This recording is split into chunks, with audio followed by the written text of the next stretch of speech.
Môre, dis donderdag die 5de Junie. En jy het seker al gehoor van mense wat sê, ek soek net weer die vuur van Pinkster. Maar hoor nou mooi. Die eerste vrug van Pinkster was nie net energie of atmosfeer nie, dit was eenheid.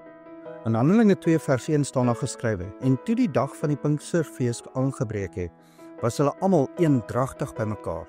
Nie net saam nie, eendragtig. Hulle harte het in een ritme geklop. Dis nie toe almal begin skree dat die Gees gekom het nie, dis toe hulle stil geword het, saam gewag het. Een van hart, een van gees. Sonder die Gees se eenheid raak vuur vinnig chaos. Sonder sy teenwoordigheid word dit net geraas.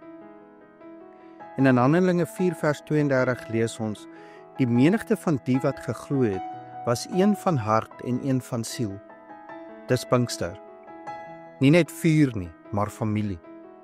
Nie net manifestasie nie, maar verbondenheid.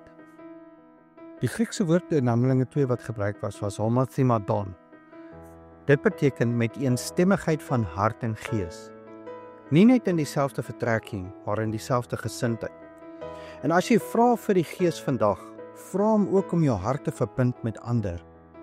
Nie net vertikaal nie, maar horisontaal. Nie net met God nie, maar met sy mense. Kom ons bid saam. Heilige Gees, bind ons. Breek trots af, breek die verdeeldheid af.